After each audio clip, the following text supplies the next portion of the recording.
नमस्ते साथियों। कैसे हो आप सब? आशा करता हूँ कि आप सब लोग अच्छे होंगे और आप सब मजे में होंगे और आप सबकी ऐसे ही कंटिन्यू वाइज और स्टेप वाइज तैयारी चल रही होगी। आज हम क्या पढ़ने वाले हैं? तो क्या आज आप सबको पता है कि हमारी एसएससी जीडी 2026 की जो वीर बेंच है उसकी पॉलिटी का पहला क्लास है। और पहले क्लास में हम आज क्या करने वाले हैं? तो संवैधानिक विकास, संविधान का विकास कैसे हुआ, कब हुआ, कितने कितने बार हुआ, वो सब देंगे। और हमारी क्लास कब रहती है? तो कि Monday to Friday, Monday to Friday 4 PM पे, शाम के 4 बजे हमारी क्लास रहती है। आज हमारा पहला क्लास है संवैधानिक विकास के ऊपर। और इस इस क्लास में यही खास बात है कि जो बाकी सबकी जगह एक एक डेढ़ डेढ़ घंटे का क्लास नहीं होगा, हमारा क्लास केवल 20-25 या फिर 2.5 घंटे, आधे घंटे का क्लास होगा। उसमें हम इतना कुछ कवर करेंगे कि जो बाकी कुछ लेक्चर में आप 2 या 3 घंटे में कवर नहीं कर सकते।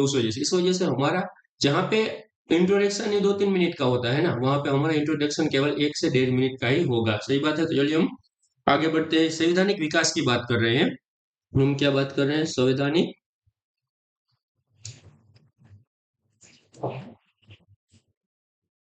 संवैधानिक विकास, संवैधानिक विकास की बात कर रहे हैं। अगर संवैधानिक विकास की बात करें, मैं संविधान की बात कर रहा हूँ। तो कि संविधान को क्या कहा जाता है? संविधान की बात कर रहा हूं मैं। तो कि संविधान का क्या मतलब है? संविधान का एक सिंपल सा मतलब है कानून और उसके ऊपर चर्चा करने का विषय, उसी को करता है नियम और कानून का संग्रह। नियम और कानून का संग्रह, नियम और कानून, कानून का संग्रह। क्या कहा जाता है? संविधान को क्या कहा जाता है? नियम एवं कानून का संग्रह, क्योंकि इसी में सारे नियम भी हैं और इसमें किसके ऊपर कौन सी कायदा या फिर कानून नियम लगता है, वो सारे कुछ संविधान में ही लागू होता है। उस वजह से और आगे जैसे पढ़ोगे आपको इसका परिभाषा समझ में आ जाएगा। अगर संवैधानिक विकास की मैं बात कर रहा हूँ, संविधान का विकास की बात करूं, तो कि विकास दो पार्टों में डिवाइड हुआ है, दो पार्टों में बटा हुआ है। कितने भागों में बटा हुआ है? दो भागों में। पहला पार्ट कौन सा है? तो ब्रिटिश ईस्ट इंडिया कंपनी के शासन में, और दूसरा है ब्रिटिश काउंसिल के अंतर्गत। दो भागों में डिवाइड हुआ है। अगर संवैधानीय विकास की बात करूं, तो संवैधानीय विकास दो पार्टों में है। पहला है मेरे पास British British East British East India Company के अंतर्गत,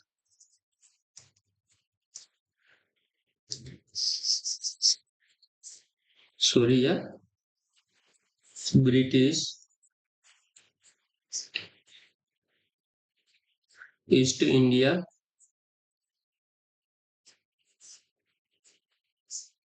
India Company, East India Company के अंतर्गत। उसमें क्या है? 1773 से लेके 1853 के बीच ये हुआ था। और दूसरा है ब्रिटिश काउंसिल के अंतर्गत, ब्रिटिश काउंसिल के अंतर्गत,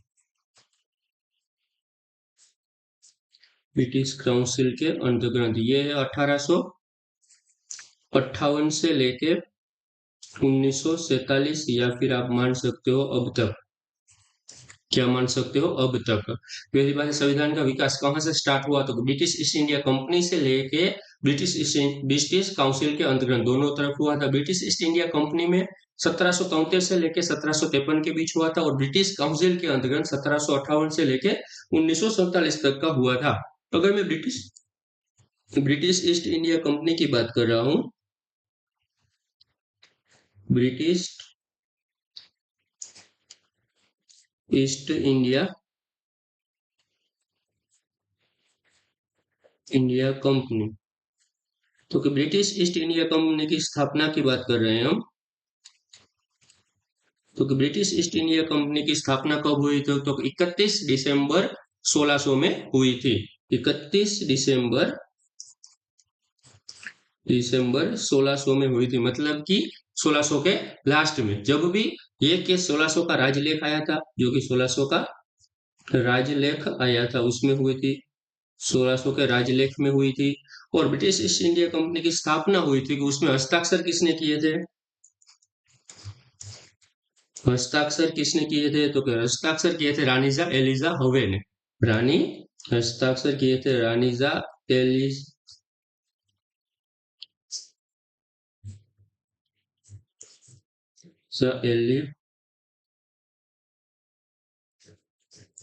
હવે रानी एलिजा हवेन थे हस्ताक्षर किए थे। और इसमें क्या हुआ था, पहली बात तो यही थी कि उसमें पूर्वी देशों को, कंपनी को पूर्वी देशों के साथ 15 वर्षों तक व्यापार करने की मंजूरी मिली थी। इसमें क्या था, तो कि कंपनी को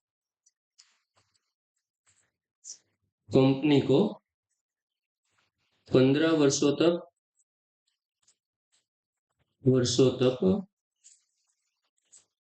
पूर्वी देशों में व्यापार की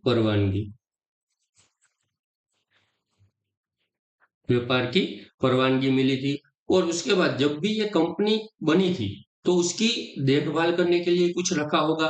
तो कंपनी की देखभाल करने के लिए उसमें एक निदेशक मंडल की रचना की गई थी। बाद में उसको निदेशक मंडल कहा गया था। पहले उसमें गवर्नर एवं उसकी परिषद होते थे। कंपनी के देखभाल के लिए क्या रखा था, तो के देख रेख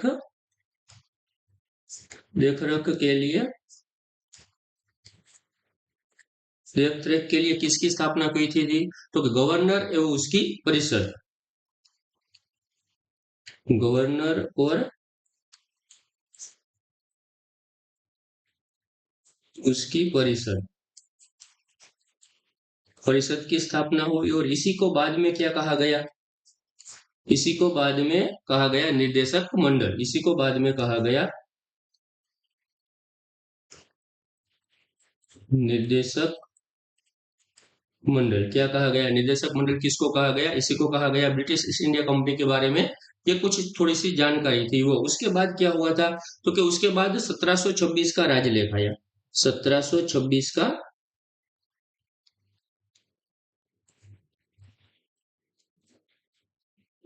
राजलेख आया। तो 1726 के राजलेख में क्या था, सबसे पहला जो इम्पोर्टेंट काम था वो यही था, 1726 का राजलेख। इसमें क्या लिखा हुआ था, तो कि कलकत्ता,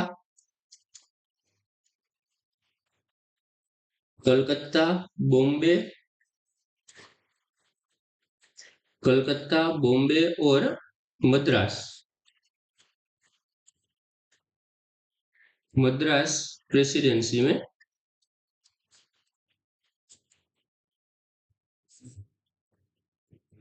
प्रेसिडेंसी के गवर्नर को उसकी परिषद, प्रेसिडेंट के गवर्नर एवं उसकी परिषद को कानून बनाने का अधिकार मिला था। प्रेसिडेंट के गवर्नर एवं उसकी परिषद को, गवर्नर और उसकी परिषद को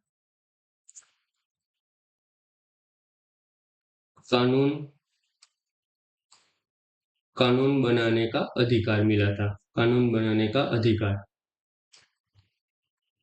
गवर्नर और उसकी परिषद को कानून बनाने का अधिकार सबसे पहले कब मिला था, तो 1726 का राजलेख में मिला था। इसमें एक यही बात हुई थी जिसकी वजह से कंपनी, जो कि कंपनी हमारे पास क्या करने आई थी, तो क्या व्यापार करने आई थी, उसको क्या मिला, व्यापार करने को आई थी, लेकिन उसको एक अधिकार मिल गया। फिर भी वो कानून बना सकती है। जब ये हुआ उसके बाद क्या हुआ था, तो क्या 1726 का राजलेख आया। उसके बाद 1773, जो कि मोस्ट इंपोर्टेंट है, 1773 का रेगुलेटिंग एक्ट, रेगुलेटिंग एक्ट 1773 के रेगुलेटिंग एक्ट का क्या मतलब था, ये कैसे पारित हुआ, तो क्या ब्रिटिश में पीएम था, ब्रिटिश में एक पीएम था, नॉर्थ नाम के ब्रिटिश पीएम था। उसकी एक गुप्त समिति थी, गुप्त समिति थी, उसने सिफारिश की थी। ओके, मतलब कि ब्रिटिश पीएम नॉर्थ ने एक गुप्त समिति थी, उसने सिफारिश की कि 1773 का रेगुलेटिंग एक्ट पास होना चाहिए। सही बात है, उसमें 1773 का रेगुलेटिंग एक्ट पास होना चाहिए, वो ब्रिटिश पीएम नॉर्थ की गुप्त समिति के द्वारा सिफारिश देવામાં આવી थी। उस वजह से उसको पारित किया गया। और इसमें क्या किया था, तो क्या कंपनी की प्रशासन की देखभाल करने के लिए उसको दो नियंत्रण मंडल बनाए गए। एक तो मेरे पास नियंत्रण मंडल, और हितधारकों का मंडल, दो मंडलों की स्थापना हुई कंपनी की देखरेख के लिए। कहाँ पे स्थापित हुई थी? तो कि वो ब्रिटेन में स्थापित हुआ था। उसके बाद उसके अलावा बंगाल के गवर्नर जो भी था, बंगाल का गवर्नर था, उसको बंगाल के गवर्नर जनरल के पद से नामांकित किया गया। उसके अलावा कलकत्ता में जो भी हमारा सर्वोच्च न्यायालय था, सबसे पहले सर्वोच्च न्यायालय 1974 में बना था, जो कि 1773 रेगुलेटरी एक्ट के द्वारा ही बना था। और पहले न्यायमूर्ति कौन थे? तो कि एलिजा हवे, प्रथम मुख्य न्यायाधीश एलिजा हवे थे। उसकी बात हमेशा याद रखनी। रेगुलेटरी एक्ट की बात करें तो कंपनी के प्रशासन के देखभाल के लिए पहली बात तो कंपनी कंपनी के प्रशासन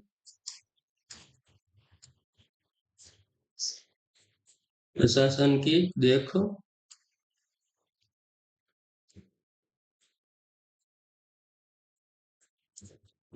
के लिए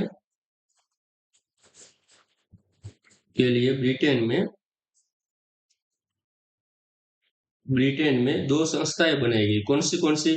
पहली है तो निदेशक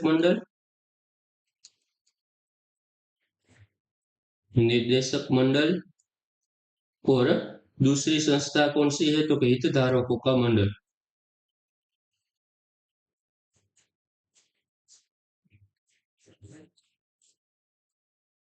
हितधारकों का मंडल और निदेशक मंडल कहाँ पे स्थापित हुआ था? तो ब्रिटेन में स्थापित हुआ था। उसके अलावा रेगुलेटरी एक्ट में कोलकाता में मुख्य न्यायाधीश, मतलब कि सुप्रीम कोर्ट की स्थापना कब हुई थी? तो कि 1974 में हुई थी, रेगुलेटरी एक्ट के हिसाब से हुई थी। और उसके मुख्य न्यायाधीश कौन थे? फर्स्ट मुख्य न्यायाधीश कौन थे? तो कि एलिजा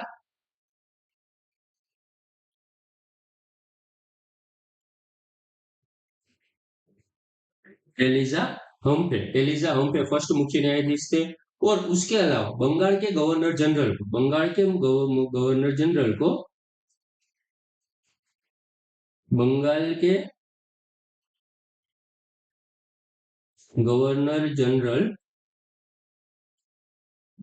गवर्नर को क्या कहा गया? बंगाल के गवर्नर को गवर्नर जनरल कहा गया।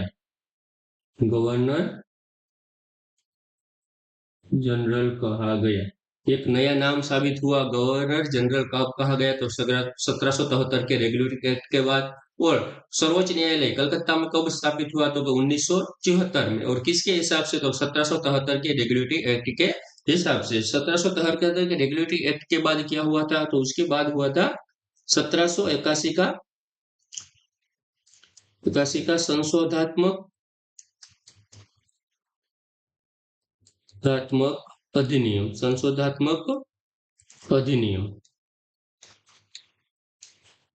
संशोधात्मक अधिनियम कब हुआ था? 1781 का संशोधात्मक अधिनियम। इसमें क्या हुआ था? कलकत्ता सरकार को, जो कलकत्ता में सर्वोच्च न्यायालय तो बन गया था, फिर कलकत्ता सरकार को बंगाल, बिहार और मद्रास प्रेसिडेंसी में कानून बनाने का अधिकार मिला था। पहली बात तो क्या हुई थी?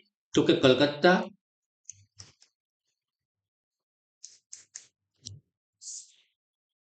कलकत्ता, बंगाल बंगाल और कलकत्ता, बंगाल और बिहार। सही बात है, बंगाल, बिहार और उड़ीसा। आप समझ सकते हो, बंगाल, बिहार और उड़ीसा। बंगाल, बिहार और उड़ीसा के प्रेसिडेंसी के लिए कानून बनाने का अधिकार मिला था। कानून बनाने का अधिकार मिला था। मतलब कि कानून बनाने का अधिकार कब मिला था? तो 1781 के संशोधात्मक अधिनियम से कोलकाता सरकार को बंगाल, बिहार एवं उड़ीसा में कानून बनाने का अधिकार मिला था। उसके अलावा क्या हुआ था? सर्वोच्च न्यायालय जो कुछ भी था, वो सर्वोच्च न्यायालय कोलकाता में स्थापित हुआ था। उसको एक आदेश दिया गया कि वो गवर्नर जनरल और उसकी परिषद में हस्तक्षेप नहीं करेगा। मतलब कि गवर्नर जनरल जो भी डिसीजन लेगा, उसके ऊपर सर्वोच्च न्यायालय बाध्य नहीं होगा। सर्वोच्च न्यायालय उसके ऊपर कुछ भी निर्णय अपना नहीं ले सकता, या फिर उसके ऊपर बहस नहीं कर सकता। यही किसकी बात थी? तो कि 1781 का संशोधात्मक अधिनियम में यही बात हुई थी। क्या हुई थी? कि सर्वोच्च न्यायालय न्यायालय गवर्नर गवर्नर जनरल जनरल और उसकी परिषद परिषद में हस्तक्षेप नहीं करेगा। सही बात है। मतलब कि एक तरफ से यही कानून लागू हुआ कि इसमें जो कुछ भी होगा वो गवर्नर जनरल जो भी बोलेगा या फिर उसकी परिषद जो भी बोलेगी वही एक तरफ से कानून होगा, उसके अलावा किसी को मान्य नहीं करेगा। सर्वोच्च न्यायालय भी उसके ऊपर कोई अपना दाखिला या फिर अपनी कोई सुनवाई नहीं ले सकता। अभी के टाइम पे क्या है हमारे पास, सर्वोच्च न्यायालय सुप्रीम कोर्ट जो भी हमें फैसला सुनाती है वो सबको मान्य करना पड़ता है। लेकिन तो उस वक्त क्या था कि जो भी फैसला गवर्नर जनरल है उसकी परिषद लेगी उसको ही मान्य करे जाएगा, ना कि सर्वोच्च न्यायालय के फैसलों को। उसके बाद ईस्ट इंडिया अधिनियम आया 1774 में। इसके बाद ईस्ट इंडिया अधिनियम ईस्ट इंडिया ईस्ट इंडिया अधिनियम कब आया था? ईस्ट इंडिया अधिनियम आया 1784 में। इसमें क्या है, पहली बात तो इसमें क्या साबित किया था कि कंपनी के नियंत्रण में जो भी भारत था, फिर ईस्ट इंडिया कंपनी थी उसके नियंत्रण में जो कुछ जितना भी भारत था उसको ब्रिटिश भारत कहा गया। पहली बात तो यही हुई कि उसको ब्रिटिश भारत कहा गया, और कंपनी के व्यापारिक और राजनीतिक कार्य को दोनों को अलग कर दिया गया। ईस्ट इंडिया अधिनियम के तहत कंपनी के व्यापारिक कार्य को अलग कर दिया गया और उसके राजनीतिक कार्यों को भी अलग कर दिया गया। व्यापारिक कार्य निदेशक मंडल संभालता था और राजनीतिक कार्य नियंत्रण मंडल संभालता था।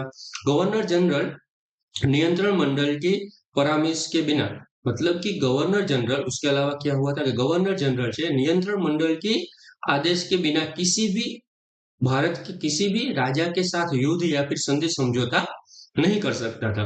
एक तरफ से नियंत्रण मंडल का पूरा वर्चस्व भारत में क्या हुआ, नियंत्रण मंडल का, और भारत को क्या कहा गया, ब्रिटिश भारत कहा गया। क्योंकि पहली बात,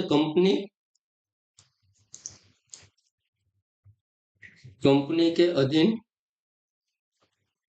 अधीन भारत को क्या कहा गया, कंपनी के अधीन भारत को ब्रिटिश भारत कहा गया।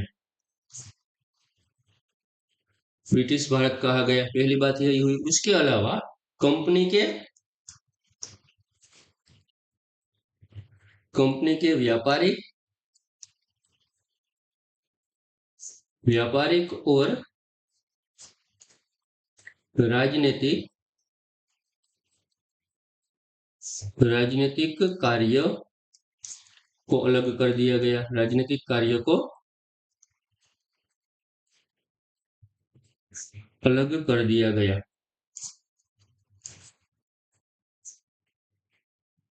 राजनीतिक कार्य को अलग कर दिया गया। और अगर मैं राजनीतिक कार्य की बात करूं, राजनीतिक कार्य को, व्यापारिक और राजनीतिक कार्य दोनों को अलग अलग कर दिया गया। व्यापारिक कार्य कौन संभालता था, व्यापारिक व्यापारिक कार्य, क्योंकि व्यापारिक कार्य पर किसका नियंत्रण था, तो निर्देशक मंडल का। निर्देशक निर्देशक मंडल संभालता था। और राजनीतिक कार्य,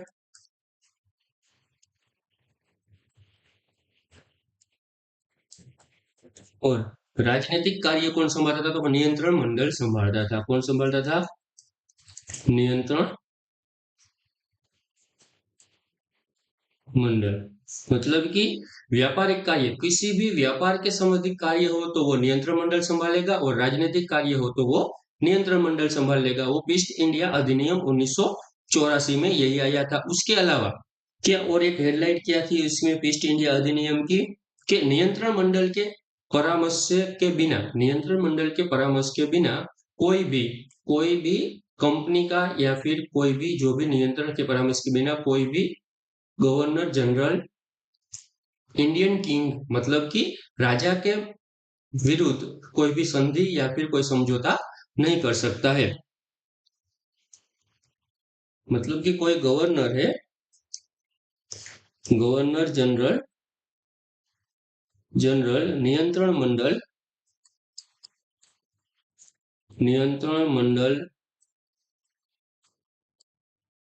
की आज्ञा आज्ञा के बिना भारतीय राजा के साथ युद्ध या संधि नहीं कर सकेगा। सही बात है। ईस्ट इंडिया अधिनियम में स्पष्ट कह दिया गया कि कोई भी गवर्नर जनरल है वो नियंत्रण मंडल के आदेश के बिना किसी भी राजा के साथ युद्ध या फिर संधि नहीं कर सकता है। उसके बाद क्या हुआ था, 1774 का फिर से यह अधिनियम आ गया। उसके बाद 1793 का चार्टर एक्ट आया था। चार्टर एक्ट आया, कब आया था? तो कि 1793 के चार्टर के एक्ट को क्या था, कंपनी को 20 वर्षों के लिए व्यापार की परवानगी मिली। कंपनी को क्या मिली थी? 20 वर्षों तक व्यापार की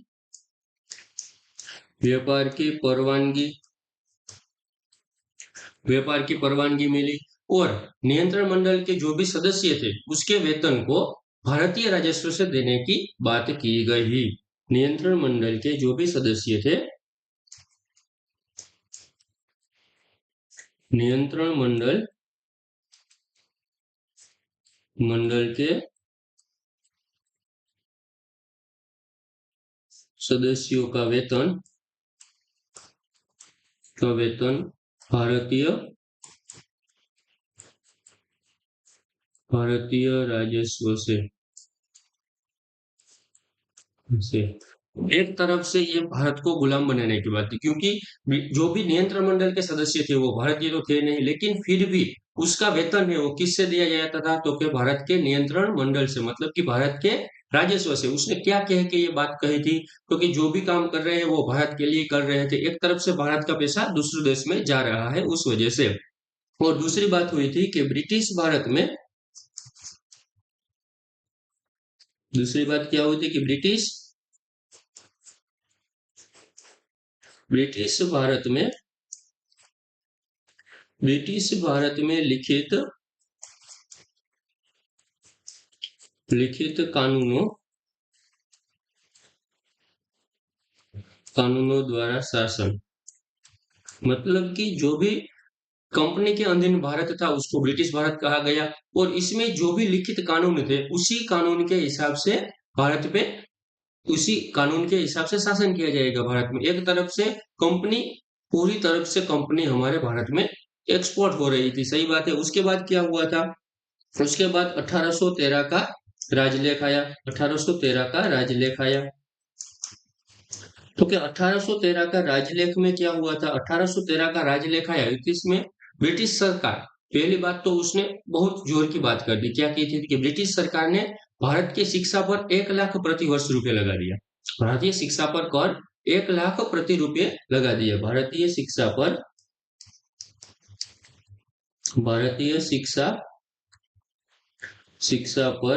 1 लाख 1 लाख प्रति वर्ष 1 लाख प्रति वर्ष कर लगा दिया। किसने लगाया था? तो 1813 का जो भी राजलेख आया उसमें। और इसमें ईसाई धर्म का प्रचार कहा गया था। क्या किया गया था? ईसाई धर्म का बहुत सारा प्रचार किया गया था। 1813 के राजलेख आया उसमें ईसाई धर्म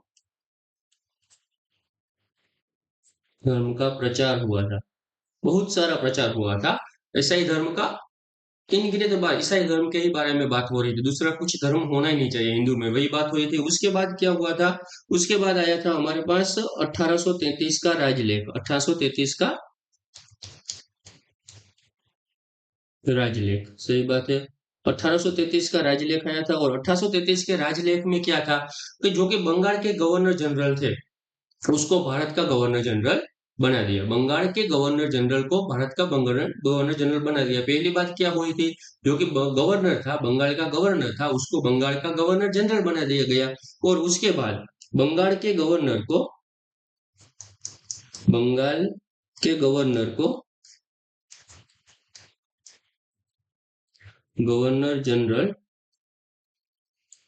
गवर्नर जनरल को भारत का गवर्नर जनरल बनाया गया।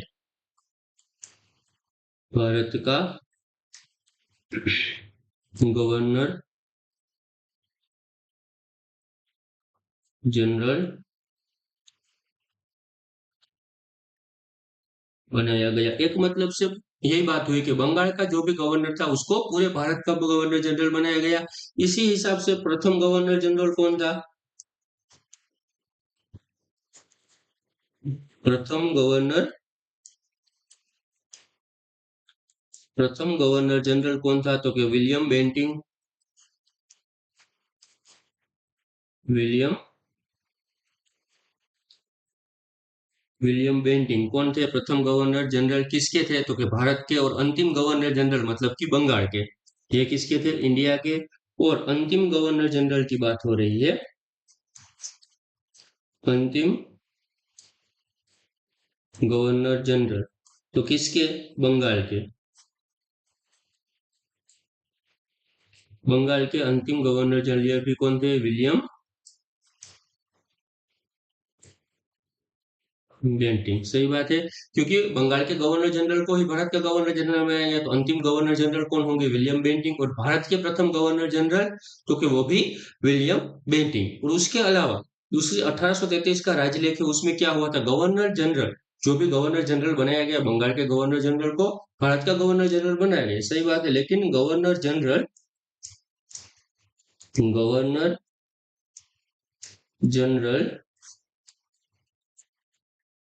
पूरे भारत के लिए कानून बना सकता है। एक तरफ से जो भी गवर्नर जनरल होगा वो पूरे भारत के लिए कानून बना सकता है। आज जैसे हमारे पास सुप्रीम कोर्ट है, वो पूरे भारत के लिए कानून बना सकता है। उस वक्त वो कौन कर सकता था? तो गवर्नर जनरल कर सकता है। और गवर्नर जनरल की परिषद में एक विधायी सदस्य को जोड़ा गया। एक विधायी सदस्य को जोड़ा गया। कब जोड़ा गया था? कि गवर्नर जनरल पूरे भारत में कानून बना सकता है, तो उसके लिए एक परिषद भी चाहिए। तो उसके लिए एक गुप्त परिषद की स्थापना की गई थी, और उसको हम प्रथम विधि विधि आयोग के नाम से जानते हैं। और प्रथम विधि आयोग का गठन 1834 में हुआ था।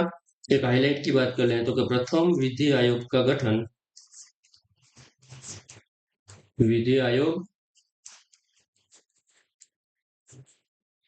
विधि आयोग का गठन कब हुआ था? तो 1834 में हुआ। किसके तहत हुआ था? तो कि 1833 के राज्यलेख के हिसाब से प्रथम विधि आयोग का गठन हुआ था 1834 में। और प्रथम अध्यक्ष कौन थे? प्रथम विधि आयोग के अध्यक्ष कौन थे? प्रथम अध्यक्ष कौन थे? तो के मेकाले। कौन थे? मेकाले। मेकाले कौन थे? तो कि प्रथम विधि आयोग के अध्यक्ष थे। सही बात है। उसके बाद 1833 के 1833 के राजलेख के बाद क्या आया था? 1843 के राजलेख से 1833 के एक्ट के द्वारा क्या किया गया था? कि वाइसरॉय एलन बरो, मतलब कि गवर्नर जनरल एलन बरो थे एक। एलन बरो ने दास प्रथा को समाप्त कर दिया था। क्या किया था? दास प्रथा का अंत कर दिया था। किसने अंत कर दिया था? तो कि एलन बरो ने दास प्रथा का अंत कर दिया था। कब किया था? 1883 में। और इतिहास की हम बात करें तो उसके हिसाब से किसने किया था? तो कि इसमें एक दयानंद स्वामी का भी नाम आता है, और दो तीन और भी आदमी के नाम आता है जो हम इतिहास में पढ़ेंगे। और किसकी सहायता से किया था? तो दयाराम साहनी की सहायता से किया था। और एलन बरो ने, जो कि गवर्नर जनरल कौन था? 1843 का गवर्नर जनरल था एलन बरो, उसकी सहायता से उसने दास प्रथा का अंत कर दिया गया था। उसके बाद हम अगर भी देखने चाहें तो 1853 का राजलेख, 1853 का अंतिम चार्टर एक्ट, अंतिम चार्टर एक्ट 1853 का अंतिम चार्टर एक्ट हम कल पढ़ेंगे, क्योंकि ये आज का हमारा सेशन खत्म होने वाला है। क्योंकि हम 30 मिनट से लेकर 35 मिनट तक का ही सेशन लेते हैं, और उसमें हम इतना सारा कवर करते हैं जिसकी वजह से हमारा टाइम भी बच जाए, और हम अपने सेल्फ स्टडी को भी थोड़ा सा टाइम दे पाए। उस वजह से 1853 का चार्टर एक्ट में क्या क्या हुआ था वो फिर हम कल पढ़ने वाले हैं। तो चलिए।